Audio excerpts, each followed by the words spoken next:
Hello and welcome to No Spin. Tonight on the show, the Congress once again engulfed by crisis. Ashok Gehlot's late night power games in Rajasthan to block his rival Sachin Pilot from becoming chief minister has triggered turmoil that spreads far beyond Rajasthan. Mr. Gehlot was meant to be in Delhi in the next 24 to 48 hours to file his nomination for the post of Congress president with the backing, it was said, of the Congress High Command. But now the Chief Minister's power play last night to thwart his rival Sachin Pilot may have cast a shadow on his presidential bid. The top brass of the Congress are said to be furious with him.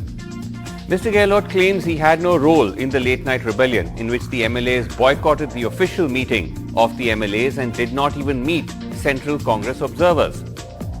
But the Central Congress team made it clear that the High Command isn't buying Mr. Gehlot's denials, given that the observers had come purely at Mr. Gehlot's convenience, and that the MLAs were making the same demands that Mr. Gehlot had raised of wanting to be both party president and chief minister. Congress विधायक दल की meeting मुख्यमंत्री जी से पूछ करके उनकी अनुमति से, उनकी सहमति से और उनकी कन्वीनियंस से रखा गया। मुख्यमंत्री निवास के ऊपर ही उन्होंने कहा शाम को 7 बजे रखना है, तो उनकी कन्वीनियंस से ही ये मीटिंग रखी गई। जो सबसे पहले तो हमने कहा कि अगर अशोक गहलोत जी रेजोल्यूशन मूव करते हैं कि कांग्रेस अध्यक्ष के ऊपर सब चीजें छोड़ी जा रही हैं और 19 अक्टूबर के बाद में, क्योंकि अब अशोक गहलोत जी खुद ये कह चुके हैं कि वो कांग्रेस अध्यक्ष का के उम्मीदवार हैं, तो 19 अक्टूबर के बाद में जब वो खुद अध्यक्ष बन जाएंगे तो अपने ही रेजोल्यूशन के ऊपर अपने आप को ही एम्पावर कर रहे हैं, तो इससे बड़ा कॉन्फ्लिक्ट ऑफ इंटरेस्ट नहीं हो सकता, तो ये आप इसको मत करिए। लेकिन उन्होंने कहा नहीं, ये पब्लिकली आपको कहना पड़ेगा और रेजोल्यूशन का हिस्सा बनाना पड़ेगा कि बेशक रेजोल्यूशन आज पास हो लेकिन 19 अक्टूबर के बाद ये इंप्लीमेंट होगा। So, did Mr. Gehlot in fact engineer the revolt? Is it endgame once again for Sachin Pilot's ambitions to become chief minister? Listen in as loyalists from both camps, Gehlot and Pilot, clash over the inside story of the revolt. We start with Pratap Singh Kachariawas, minister in the Gehlot government and considered a Gehlot loyalist that I spoke to earlier. क्या हुआ था कल exactly कि ऐसे सारे MLAs एक तरह से भड़क गए? कहा था कि इसमें इसके पीछे आप भी थे, अशोक गहलोत जी का भी बताया जा रहा था हाथ इसमें था। नाराजगी वहां एमएलएज में, देखिए पूरे देश के मीडिया ने ये चला दिया कि 102 विधायक उस वक्त जब सरकार गिर रही थी अशोक गहलोत जी के साथ बीजेपी के षड्यंत्र का जवाब दे रहे थे। बीजेपी राजस्थान की सरकार गिराना चाहती थी। अजय माकन साहब भी हमारे साथ उस वक्त होटल में 1-1.5 महीने तक रहे। रणदीप सुरजेवाला जी रहे, वेणुगोपाल जी रहे, इनका बड़ा सहयोग रहा, सरकार बची। एमएलए ने कहा था हमसे बिना पूछे, अशोक गहलोत जी ने उस वक्त भाषण दिया, मैं आपका अभिभावक हूं, बोले वो हमारे नेता हैं, उनका अचानक ये आ रहा है हमारे सामने, टीवी पे चल रहा है कि अशोक गहलोत जी इस्तीफा दे रहे हैं, नया मुख्यमंत्री बन रहा है और आपको मुख्यमंत्री बनाना है। तो सब एमएलए ने कहा हम इन 102 विधायकों में से आप किसी एक को बनाइए, और इस तरह से सारे फैसले ले रहे हैं जी। तो बेसिकली आप कह रहे हैं कि ये पूरा सचिन पायलट के अगेंस्ट था कि उनको सीएम नहीं बनना चाहिए।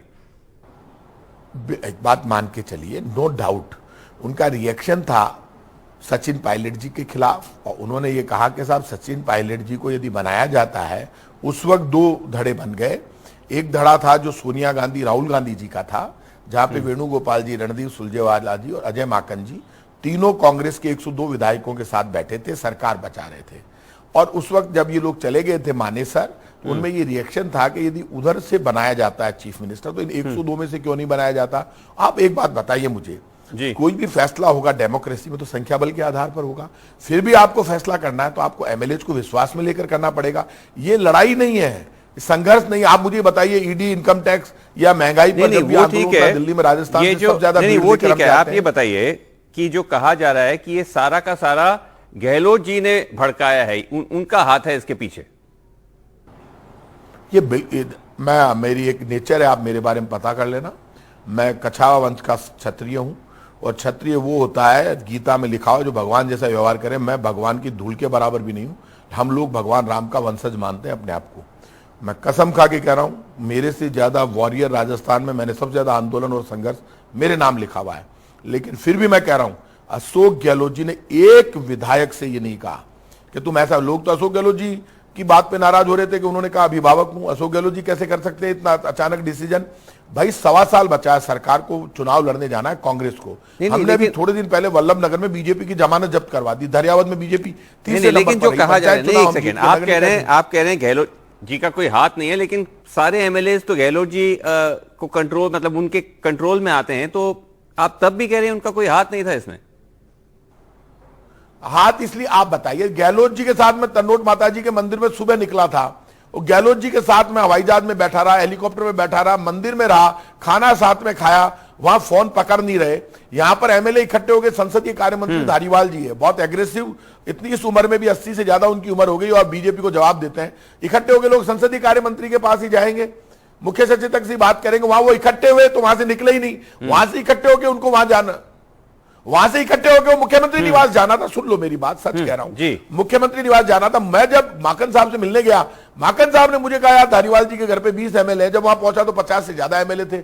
मैंने धारीवाल जी से उनके बात कराई। अब धारीवाल जी के, मैं तो बेटे से भी छोटा हूं, मैं धारीवाल जी तो बहुत सीनियर है, मैं भी बच्चा हूं। उन्होंने कहा यार मेरी बहुत बड़े सम्मान से बात, माकन साहब का सम्मान हमारी नजर में है, और सोनिया गांधी जी, राहुल गांधी जी महंगाई के, गरीबी के को लेकर देश में आंदोलन करेंगे तो हम खून बहा देंगे, कोई दिक्कत नहीं। नहीं, लेकिन मेरा सवाल यह है कि आप कह रहे हैं कि कोई उनका हाथ नहीं है, लेकिन माकन जी कह रहे हैं जो आपने कंडीशन रखा है कि गहलोत जी ही सीएम बने रहें जब तक वो पार्टी का प्रेसिडेंट का चुनाव नहीं हो जाता, ये कैसे, ये तो कॉन्फ्लिक्ट ऑफ इंटरेस्ट है, लेकिन तब भी आप इस बात पे इंसिस्ट कर रहे हैं कि वो इस्तीफा ना दें। हम कब मना कर रहे हैं? अशोक गहलोत जी देश के राष्ट्रीय अध्यक्ष बनते हैं कांग्रेस के, हमें खुशी होगी। राहुल गांधी जी की तरफ पूरा देश देख रहा, राहुल गांधी जी की जिद, संघर्ष, सच्चाई पूरे देश ने देखी। उन्होंने कहा मैं अध्यक्ष नहीं बनूंगा तो नहीं बन रहे हैं, सड़क पर संघर्ष कर रहे हैं, लड़ रहे हैं। राहुल गांधी जी के आह्वान पर हम भी उनके साथ लड़ रहे हैं, हम लड़ेंगे आगे भी। लेकिन एक बात बताइए, अशोक गहलोत जी राष्ट्रीय अध्यक्ष बनते हैं, एक पद राष्ट्रीय अध्यक्ष बन जाते हैं, उसके बाद एक पद पे आएंगे ना, अभी तो एक ही पद है, मुख्यमंत्री पद। ये बात इसलिए हो रही है कि आप राष्ट्रीय अध्यक्ष बन जाओ, एमएलए से राय लेके फिर कोई मुख्यमंत्री 102 में से बना देना, ये बात एमएलए कह रहे हैं, ये मैं नहीं कह रहा हूं। मेरे सचिन पायलट से कोई इतनी बड़ी लड़ाई नहीं है जितनी आप समझ रहे हैं। सचिन पायलट से कोई मेरी व्यक्तिगत झगड़ा तोड़ना, पायलट साहब के मेरे, हम दोनों विधानसभा में बराबर सीट पर बैठते हैं, लेकिन जब एथिक्स की बात आएगी, जो एमएलए मेरे हमारे साथ होटल में थे तो उनका साथ तो देना ही पड़ेगा। मैं आज उनको कह दूं, तब भी मैं प्रेस में बोल रहा था आगे बढ़कर। तो आप कह रहे हैं कि पहले वो प्रेसिडेंट बन जाएं, उसके तब तक सीएम बने रहें, उसके बाद इस्तीफा दें। आप ये मानकर चलिए, ये एमएलए की डिमांड है कि वो राष्ट्रीय अध्यक्ष बन जाए, उसके बाद वो इस्तीफा दें, एमएलए को कोई आपत्ति नहीं है। नहीं, लेकिन आप बिल्कुल प्रताप नहीं, प्रताप सिंह जी, ये कहा जा रहा है कि वो कैसे सीएम होते होते वो प्रेसिडेंट के पद के लिए इलेक्शन लड़ सकते हैं, ये कैसे हो सकता है? आप मुझे एक बात बताइए, ये कौन से उसमें लिखा हुआ है? आप एक पद पर है, मुख्यमंत्री यदि राष्ट्रीय अध्यक्ष का चुनाव लड़ लेता उससे क्या हो जाएगा? एक परिवार का चुनाव है, कमाल करें। ये मेरी व्यक्तिगत राय है, बाकी कांग्रेस जो फैसला करेगी हम मानेंगे, लेकिन ये बात मैंने नई सुनी है आपसे कि मुख्यमंत्री रहते हुए चुनाव नहीं लड़ सकते, मुख्यमंत्री रहते हुए आप अध्यक्ष नहीं हो सकते। इस वक्त देश कांग्रेस को बीजेपी के घुटने टिकाते हुए देखना चाहता है। देश में ये चर्चा नहीं है कि कांग्रेस के अंदर क्या हो रहा है, देश ये चाहता है कि राहुल गांधी जी के नेतृत्व में अशोक गहलोत जी, हम सब लोग मिलकर संघर्ष करें, जवाब दें बीजेपी को। तो आप इस बात से आप लोग सब एग्रीएबल हैं कि अगर गहलोत न रहे कोई और सीएम बन सकता है, it should be Sachin Pilot but कोई और बन सकता है? हाँ, ओके, कोई प्रॉब्लम नहीं है उसमें कोई प्रॉब्लम नहीं है। और वो सीएम कौन होना चाहिए? वो एमएलए जी कहते हैं कि जो बीजेपी के षड्यंत्र का जवाब दे रहे थे, 102 एमएलए हैं कांग्रेस के, उनमें से किसी एक को बनाया जाए, जिन्होंने बगावत नहीं की उनमें से किसी को बनाया जाए। लेकिन अगर हाईकमांड इंसिस्ट करती है कि सचिन पायलट ही बने, तब आप लोग क्या करेंगे? जो कल स्थिति थी वो तो यही थी, वो तैयार नहीं है, जो मैं आपको बता रहा हूं। आप मुझे ये बताइए, जब एमएलए हमारे, मैं और डोटासरा जी लेने आए तो हमारे साथ जाने को तैयार नहीं हुए, अधिकतर लोग नवरात्रा में रवाना हो चुके थे। नहीं, लेकिन प्रताप सिंह जी, ये कहा जा रहा है, आप बीजेपी की बात कर रहे हैं, जो आप लोगों ने इस्तीफा दिया उससे कहा जा रहा है कि बीजेपी को फायदा होगा, आप लोग इस्तीफा दे देंगे तो सरकार गिर जाएगी और फिर बीजेपी आएगी। हमने इस्तीफा दे दिया, हम इस्तीफा देकर आए, सरकार कहीं नहीं जा रही है, आप निश्चिंत रहिए। 92 एमएलए ने इस्तीफा दिया है, जाके सीपी जोशी जी को। बीजेपी के लोग भी इस्तीफा देते हैं तो वो सीपी जोशी जी को सरकार गिराने में, या विधानसभा सरकार नहीं, कि बीजेपी के एक नेता ने कहा आज कि वो जाके इस धारा में इस्तीफा दे, हमें बीजेपी की एडवाइस नहीं चाहिए। बीजेपी वाले तो खुद ही बेईमान है, अपना काम बताते नहीं है, 2 करोड़ लोगों को रोजगार देते नहीं है। लोग हर 1 घंटे में 4 लोग आत्महत्या कर रहे हैं। नहीं, इसका मतलब आपका कहना है ये जेन्युइन रेजिग्नेशन नहीं है, ये एक तरह से सिंबॉलिक, जिसे कहते हैं प्रेशर बनाने का रेजिग्नेशन है। दिया तो एक्चुअल इस्तीफा है, लेकिन ये इस तरह के इस्तीफे में खुल के कह रहा हूं, मेरी आदत नहीं है झूठ बोलने की। ये इस्तीफे जो होते हैं वो वहां पे तो लिखित में मंजूर करना चाहे तो 1 मिनट में मंजूर हो जाए, लेकिन हमारे जो विधानसभा अध्यक्ष सीपी जो प्रोफेसर है साइकोलॉजी के, और इतने खतरनाक है कि जब बीजेपी वाले जाते हैं तो वो भी भजन सुन के आते हैं, कांग्रेस वाले भी जाते हैं तो वो सदन को इतना खतरनाक ढंग से चलाते हैं, वो मजा आ जाए, आप कभी देखना जब चलाते हैं। उन्होंने जोरदार डांट लगाई, एमएलए को डांट लगाई, और उन्होंने कहा कि वो इस्तीफे ऐसे कोई, वो खुद एक पेरेंट के अभिभावक के रूप में एमएलए से ट्रीट करते हैं, ऐसे कोई इस्तीफे सीपी जोशी जी स्वीकार करने वाले लगे क्या आपको? अच्छा, इंटरेस्टिंग। आप कह रहे हैं this is almost a kind of symbolic resignation. आखिरी में आपसे पूछना चाहूंगा कि कांग्रेस लेकिन काफी नाराज है, कहा जा रहा है आला कमान हो सकता है आप लोगों पर एक्शन ले। एक बात आप सुन लीजिए, ये बगावत नहीं है, ये अपने परिवार से, अपने परिवार में बच्चे अपनी मां से कुछ कहते हैं, अपने भाई से कुछ कहते हैं, तो ये मानकर चलना, इसको बगावत नहीं कहते आप। ये बगावत नहीं है। यदि कोई इसको बगावत कहता, गलत। बगावत वो थी जब हम होटल में बैठे हुए थे, बगावत वो थी जब लोग मानेसर गए थे, बगावत वो थी।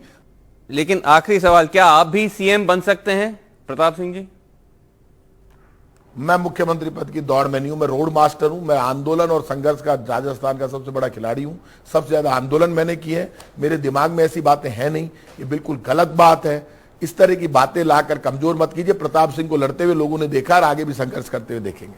Some MLAs are still a small number, reportedly are still in favor of Sachin Pilot, and we've not really heard from them. Now exclusively, let's go across to KL Bairwa. He's MLA from Rajasthan. He's also the chairman of the SC, the Scheduled Caste Commission. He joins us from Jaipur. Bairwa ji, बहुत बहुत धन्यवाद आप हमारे साथ जुड़े। ये बताइए कि बहुत सारे ऐसा कहा जा रहा है MLA राजस्थान में सचिन पायलट को सीएम बनाने के विरोध में हैं। आप उनके सपोर्ट में हैं, आप अगेंस्ट हैं?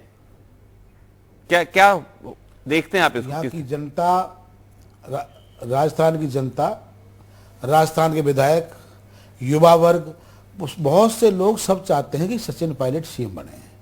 आने वाले चुनाव को देखते हुए सचिन पायलट को चुनाव में लाना, सीएम बनाना एक जरूरी है, एक ऐसी आवाज है। बाकी ये सब फैसला आलाकमान करता है, ये फैसले सब आलाकमान होंगे, ऊपर हैं, वो तय करेंगे किसको सीएम बनाना है। बट बैरवा जी, आप तो कह रहे हैं सचिन पायलट के लिए सब चाहते हैं एमएलए, लेकिन कल तो हमने देखा कि पूरी की पूरी कांग्रेस के अंदर एक ऑलमोस्ट बगावत हो गई थी। कहा जा रहा है कि 90 से ज्यादा एमएलए तो विरोध में चले गए कि सचिन पायलट को नहीं बनना चाहिए। 2 चीजें हैं। एक 7 बजे मीटिंग रखी थी सीएमआर में विधायक दल की, और उसमें ऑब्जर्वर्स को आना था, सबको नोटिस किया हुआ था। इसके बाद में वही चीफ विप ने 5 बजे की मीटिंग अलग स्थान चेंज करते हुए बुला दी। सब लोग उसी गलतफहमी में वहां भी चले गए। वहां जाने के बाद में परिस्थितियां कैसी क्या थी, कोई इशू नहीं है। जो आप देख रहे हैं वो तो हमारी जो प्रेजेंट सरकार है उसके चीफ विप द्वारा बुलाई गई बैठक का नतीजा है। इसमें सचिन पायलट, और अगर चीफ मिनिस्टर की बात करें कौन किसके साथ है, साथ नहीं है, तो मुख्यमंत्री भी है अशोक गहलोत जी। आपको लग रहा है वो अब अध्यक्ष ही बनने वाले हैं दिल्ली में। तो कौन आदमी उनसे वो लेगा? उनसे हर आदमी क्या नाम अपना वो रखेगा, दुश्मनी कौन बोल लेगा? अगर आपको ये देखना है कि राजस्थान में कितने एमएलए किसके साथ हैं, तो अशोक गहलोत को इस्तीफा देख के खड़ा होना चाहिए। एक तरफ अशोक गहलोत होंगे, दूसरी तरफ सचिन पायलट होंगे। अच्छा। जब पता चलेगा कितने विधायक किसके साथ हैं। नहीं, कितने, तो आपके हिसाब से कितने विधायक हैं सचिन पायलट जी के साथ? ये विधायकों का परसेंटेज का इशू आ ही नहीं रहा है। बात यह है कि अगले आने वाले चुनाव के लिए एक नई टीम को तैयार करना है, नई टीम लानी है। गहलोत जी को दिल्ली भेजना है, तो ये पूरा जो सिस्टम बना है वो इसलिए बना है कि एक नया चेहरा, युवा चेहरा जो पहले डिप्टी सीएम रहे हुए हैं, सचिन पायलट को लाया जाए, उसके साथ और टीम तैयार की जाए चुनाव में 2023 को। तो कैसे जीते? बैरवा जी, आप कहां थे कल? आप वहां वो धारीवाल जी के यहाँ जो एक तरह से सारे जो कोट अनकोट रेबल एमएलए, आप भी गए थे वहां पे? मैं पार्टी का सिपाही हूं, आला कमान का मैं निर्देश की पालना के तहत जहां पे मीटिंग तय हुई थी विधायक दल की, हाँ। वो हुई थी सीएमआर में, हाँ। और सीएमआर में जाने वाला हल विधायक उसने आला कमान के फैसले को वो साबित किया है। रही बात ये कि जो जिस तरह की अनुशासनहीनता वाली जो वर्किंग हुई है, जो दूसरी मीटिंग हुई उसकी खबर कहां से है? आपने कहा चीफ व्हिप फोन करके बता रहे थे कि 5 बजे मिलना था। सबको फोन किया है उन्होंने 7 बजे की पहले मीटिंग रखी और उसके बाद में 5 बजे मीटिंग उन्होंने रखी थी। किन्होंने? चीफ व्हिप ने फोन किए थे। चीफ व्हिप ने। आपको भी फोन आया था चीफ व्हिप का? हाँ, चीफ व्हिप को फोन आए थे ना मीटिंग में जाने के लिए।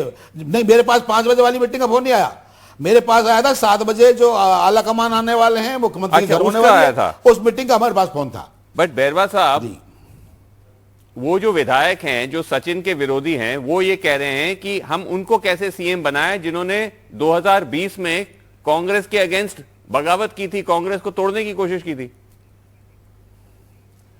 जो आज ये लोग बात कर रहे हैं कि जिन्होंने बगावत की, तोड़ने की बात की, जो मानेसर गए, जब रिसफल हुआ था, मंत्रिमंडल गठन हुआ था, जब 5 मंत्री वो उसमें शामिल हैं आज की डेट में, तब ये कहने वाले कहां चले गए थे? नहीं, तो आप कह रहे हैं कि जो पूरा 2020 में हुआ, सचिन ने कहा जा रहा था कि पार्टी को तोड़ने की कोशिश की, उसका कोई वो असर नहीं है कि वो सीएम बनेंगे उसके ऊपर? भाई 2 चीजें हैं। जब उनको इतना परेशान कर दिया गया, उनकी मजबूरी हो गई, तो आला कमान के बाद में उनको आला कमान ने तय करके और वापस मानेसर से भेजा और उन्होंने उसमें शामिल हुए, और इसके बाद में उनकी बाहर बात मानी जाती रही। जब 5 मंत्री आला कमान ने उसी खेमे के जब कर दिए, तो आज अगर सचिन पायलट मुख्यमंत्री बनता है तो आज क्या तकलीफ है? लेकिन अगर ऐसा लग रहा है कि ज्यादातर, वही मैं आपसे पूछ रहा हूं कि ज्यादातर विधायक तो अगेंस्ट हैं, कहा जा रहा है 90 से ज्यादा विधायक अगेंस्ट हैं, आप नहीं मानते? अगेंस्ट नहीं है। यहाँ सचिन पायलट का नाम की मेरी बात सुने, सचिन पायलट के नाम की यहाँ चर्चा होने वाली बात ही नहीं थी। बात यह थी कि मुख्यमंत्री जी को दिल्ली जाना है, सीएम को इसका कुर्सी पर इस्तीफा देना है, और एक लाइन का प्रस्ताव आला कमान को देना है कि भाई जो भी मामले है वो आला कमान पर छोड़ दिए जाते हैं। और आज तक ऐसा हुआ है। और आज हर विधायक ने, आप किससे बात करिए ना, जिसको आप समझते हैं, आप उसको फोन लगाइए और बात करिए और उससे पूछिए कि उसका क्या फैसला है। हर व्यक्ति यही कहेगा आला कमान के फैसले पर हम जो भी फैसला करेगा हम तैयार हैं। तो आप जैसे और कितने एमएलए हैं जो सचिन पायलट के पक्ष में हैं? आपको एक बात कह रहा हूं मैं, आप सचिन पायलट को भूल जाइए, अशोक गहलोत को भूल जाइए। अच्छा, यहाँ जितने भी लोग हैं वो आला कमान के फैसले के लिए तैयार हैं। जो आला कमान फैसला करेगा हम उसके साथ हैं। अच्छा, ठीक है। तो मान के चलिए अगर गहलोत जी पार्टी प्रेसिडेंट, कांग्रेस के पार्टी प्रेसिडेंट में चले जाते हैं और सचिन पायलट की जगह किसी और को बना जाता है सीएम, फिर आप क्या करेंगे? जी, आप मान लेंगे? कोई किसी को कुछ नहीं करना है, ये सब आला कमान को तय करना है। कि प्रेसिडेंट बनना है वो भी आला कमान ही तय करेगा, अभी दिल्ली बहुत दूर है। यहां सीएम बनना है वो भी आला कमान ही तय करेगा। और यहां कोई बगावत नहीं हो सकती, सब लोग एकजुट हैं, आला कमान के फैसले को शिरोधार्य मानेंगे। अच्छा, और अगली बार कांग्रेस की सरकार आएगी, उसी के लिए स्ट्रेटेजी प्लान हो रहा है। अच्छा, ठीक है। आखिरी मेरा सवाल है कि ये जो पूरा जो हुआ कल, ये कुछ लोगों का कहना है कि ये गहलोत जी ने, ऐसा एक आसार है ये गहलोत जी ने कराया है, उनका पूरा प्लानिंग था इसमें। आप क्या समझते हैं इसको? क्या? मैं आपसे ही पूछता हूं ये सवाल, आप क्या समझते हैं इसको? नहीं, मैं तो पत्रकार हूं, मैं तो आपसे पूछ रहा हूं, आप तो वहीं थे। आप तो नहीं, पत्रकार नहीं, मैं पत्रकार से पूछता हूं कि आपकी एनालिसिस क्या है। आपकी जो एनालिसिस है वो बोल दीजिए, वही ठीक है, हम उसी को मान लेंगे। नहीं, मैं अपनी एनालिसिस कैसे बताऊं? नहीं, मैं आपसे पूछ रहा आप हूं। बता सकते हैं, आप हर चीज के एनालिसिस कर रहे हैं। जो चीज अनुशासन की है वो अनुशासन की है, और जो अनुशासनहीनता की वो अनुशासनहीनता की है। आज जब वो मुख्यमंत्री हमारे, नहीं, मेरा सीधा सवाल है, नहीं, ये बात उनके बैरवा साहब, ये बात किसी को समझ नहीं आएगी, पब्लिक को। मैं आपसे सीधा सवाल पूछ रहा हूं कि क्या जो कल हुआ वो गहलोत जी का करवाया गया था? हाँ, जो भी हुआ कल ये निंदनीय था। इस पे आप जवाब हमारे देने से सूबे क्यों के बता रहे हैं मुख्यमंत्री कि हैं वो? अगर गहलोत जी का सुनिए। इसमें हाथ था कि नहीं? सुन लीजिए ना, मैं बोल रहा हूं ना, मैं अच्छा, मैं बोलिए। बोल रहा हूं ना, वो हमारे मुख्यमंत्री हैं बोलिए। और सब एमएलए उनके साथ हैं मुख्यमंत्री के नाते, समझ रहे हो बात को? ठीक है। अगर उनकी प्रेजेंट में, उनके रहते हुए या राजस्थान में ऐसा कोई भी होता है तो आप अंदाजा लगा सकते हैं कि उनकी सह के बिना ये काम हो ही नहीं सकता। चलिए, बात आपने कही, उनके बिना कहे बिना नहीं हो सकती ऐसी कोई भी चीज। जी ठीक है। चलिए बैरवा साहब, आप हमारे साथ जुड़े, बहुत बहुत Thank you. धन्यवाद।